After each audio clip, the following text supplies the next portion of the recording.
Hello friends, this is Ajay Khulla welcoming you to the 27th episode of Zindagi Aisi है पहेली। आज का मेरा एपिसोड उन दोस्तों के लिए है जो ग्रेजुएशन के बाद आईएएस, पीसीएस, बैंक्स के पीओ एग्ज़ाम्स या अगर उन्होंने एमबीबीएस कर लिया है तो एमडी का एंट्रेंस एग्ज़ाम, ये सारे एग्ज़ाम्स की तैयारी करते रहते हैं और कई बार इनको क्लियर करने में 3 से 4 साल का समय लग जाता है। ये समय स्टूडेंट्स के लिए बहुत ही संघर्षपूर्ण होता है, जिसमें उन्हें बहुत सी स्ट्रेस और टेंशन के थ्रू गुज़रना पड़ता है। उन्हें बहुत से नेगेटिव थॉट्स आते हैं। जब वो अपने फ्रेंड से मिलते हैं जो कहीं जॉब कर रहे हैं तो उन्हें ये लगता है कि अरे ये लोग तो फाइनेंशियली इंडिपेंडेंट हो गए, हम अभी तक अपने पेरेंट्स के ऊपर डिपेंडेंट हैं। इस दौरान कभी कभी कोई फ्रेंड्स या रिलेटिव्स ऐसे कमेंट्स पास कर देते हैं जो कि इन स्टूडेंट्स को बहुत ज़्यादा हर्ट करते हैं। ये इसलिए होता है क्योंकि उनका मेंटल स्टेट ऐसी होती है, इतनी टेंशन होती है कि वो एक सिंपल से कमेंट को भी कई बार अलग तरह से इंटरप्रेट कर लेते हैं। कई बार उनको ये भी लगता है कि हमारी ज़िंदगी का प्राइम टाइम जो है वो किताबों में निकल रहा है, हर साल हमारी उम्र में 1 साल और जुड़ता जा रहा है। ये सारी टेंशन्स में स्टूडेंट्स रहते हैं और कई बार ऐसा भी होता है कि 3-4 साल की मेहनत के बाद, इतनी जद्दोजहद, इतनी एफ़र्ट के बाद भी जो रिज़ल्ट्स हैं वो फेवरेबल नहीं आते। तब हमें बहुत निराशा और मायूसी होती है। हमें फिर जाके कहीं लगता है कि हमने इतने साल वेस्ट कर दिए। हालांकि ये साल वेस्ट नहीं होते, इसके ऊपर मैं बाद में बात करता हूँ। तो यहाँ पर मैं पेरेंट्स और स्टूडेंट्स दोनों को कहना चाहता हूँ कि हमें इस सिचुएशन को इन 4-5 तरीक़ों से समझना चाहिए। सबसे पहले हमें ये समझना चाहिए कि हमारी लाइफ जो 100 साल की है, या मान लीजिए हम 80 साल पकड़ते हैं। अगर हमारा लाइफ स्पैन 80 साल का है और हम ये एक्सपेक्ट करें कि सारी ज़िंदगी, ये पूरे 80 साल हम जो भी चीज़ करना चाहते हैं वो एकदम ठीक समय पर हो, हमारी लाइफ एकदम ट्रैक पे हो, तो ये थोड़ा सा नामुमकिन सा लगता है। अगर हम देखें कि ये 4 साल जो हमने पढ़ने में लगाए, अगर हम 80 सालों में डिवाइड करें तो हम देखते हैं कि यह महज 5% ही है। ये समय 5% है हमारी ज़िंदगी का। और मैं समझता हूँ कि अगर 5% हमारी लाइफ अपने ट्रैक पर नहीं चली तो हमें इतनी ज़्यादा चिंता नहीं करनी चाहिए। जब भी रिज़ल्ट्स जो हैं वो हमारी फेवर में नहीं आते तो हमें मायूसी होती है, निराशा होती है। यहाँ पे मैं ये कहना चाहता हूँ कि हमें इस चीज़ को लेके ज़्यादा रोना नहीं चाहिए।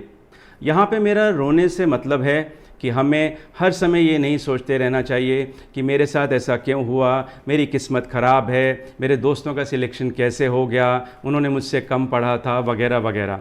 इस तरह से जब हम सोचते रहते हैं तो हम अपना टाइम वेस्ट करते हैं। रोने से मुझे एक बहुत ही मोटिवेटिंग सॉन्ग याद आता है। रोना कभी नहीं रोना, चाहे टूट जाए कोई खिलौना, खिलौना सोना, चुपके से सोना, चाहे टूट जाए सपना सलोना, सलोना। दुख सुख की क्या बात है, क्या दिन है क्या रात है, आंसू भी मुस्कान बने, ये तो अपने हाथ है। आशाओं की डोरी में सदा तुम मन के फूल पिरोना, रोना कभी नहीं रोना, चाहे टूट जाए सपना सलोना, सलोना।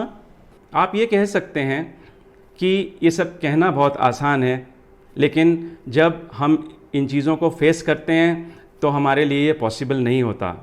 यहाँ पर दोस्तों मैं ये कहना चाहता हूँ कि हमारा मन जो है वो दिन में अराउंड 50,000 से ज़्यादा थॉट्स क्रिएट करता है।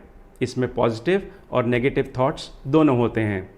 जब भी हमें ये रियलाइज़ हो जाए कि हमारा माइंड नेगेटिव थॉट्स क्रिएट कर रहा है तो हमें वहाँ पर फुल स्टॉप करना चाहिए और किसी और चीज़ के बारे में सोचना चाहिए।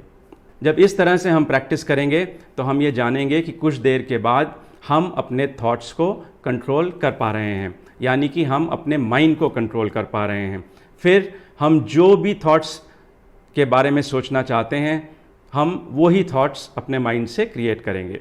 अगर हम इस तरह से रेगुलर प्रैक्टिस करेंगे तो हम ज़रूर अपने माइंड के ऊपर कंट्रोल कर लेंगे, और जब हम कोई अनफेवरेबल सिचुएशन पहले फेस करते थे तो मान लीजिए हमारा मूड कई दिन तक ख़राब रहता था, जब हम इस तरह से प्रैक्टिस करेंगे तो फिर हम देखेंगे कि जब भी कोई अनफेवरेबल सिचुएशन हम फेस करते हैं तो हम उसमें से 1-2 दिन के अंदर ही बाहर आ सकते हैं उस सिचुएशन से।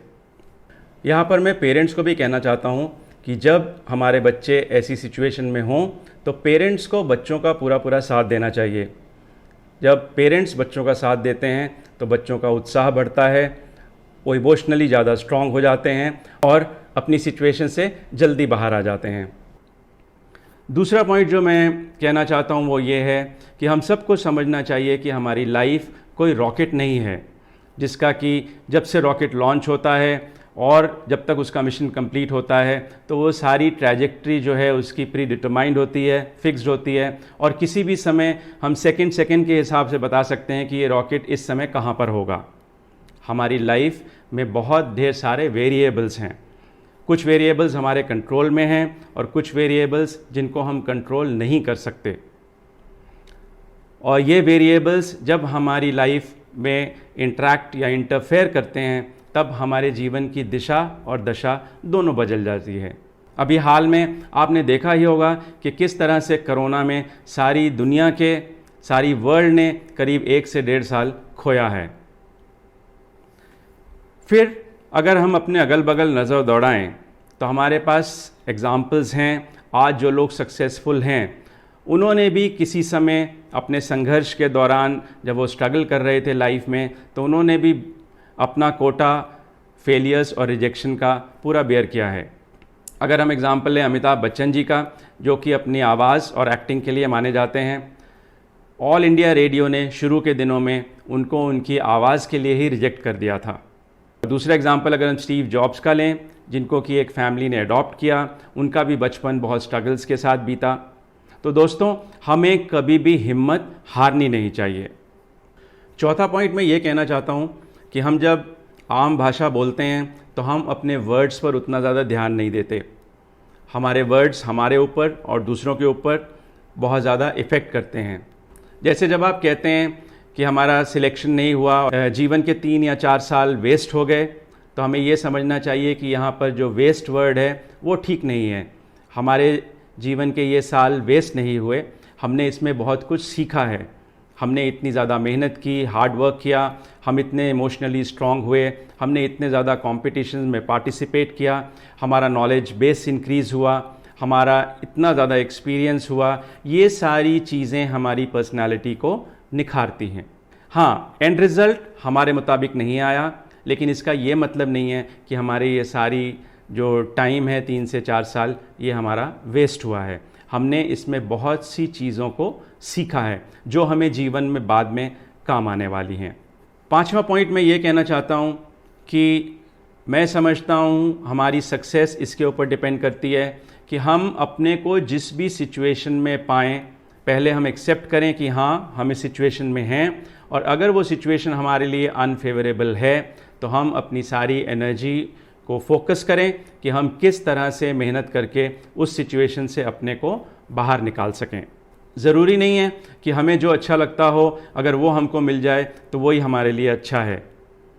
अक्सर हमने ये देखा है कि हम रियलाइज़ करते हैं जब हमें कोई चीज़ नहीं मिलती, और कुछ देर के बाद जब हमें कोई उससे भी बेटर चीज़ मिलती है तो हम खुद ही ये कहते हैं कि अच्छा हुआ पहले हमें ये चीज़ नहीं मिली। तो दोस्तों, मुझे यही कहना है कि हमें कभी भी हिम्मत नहीं हारनी चाहिए और मेहनत हमेशा करते रहना चाहिए। हो सकता है कि हमारी आज के मेहनत के रिज़ल्ट जो हैं वो फेवरेबल ना हो, लेकिन हमारी की गई मेहनत कभी ज़िंदगी में वेस्ट नहीं जाएगी। उसका फ़ायदा हमें लेटर ऑन कभी ना कभी ज़रूर मिलेगा। Wishing you all the best.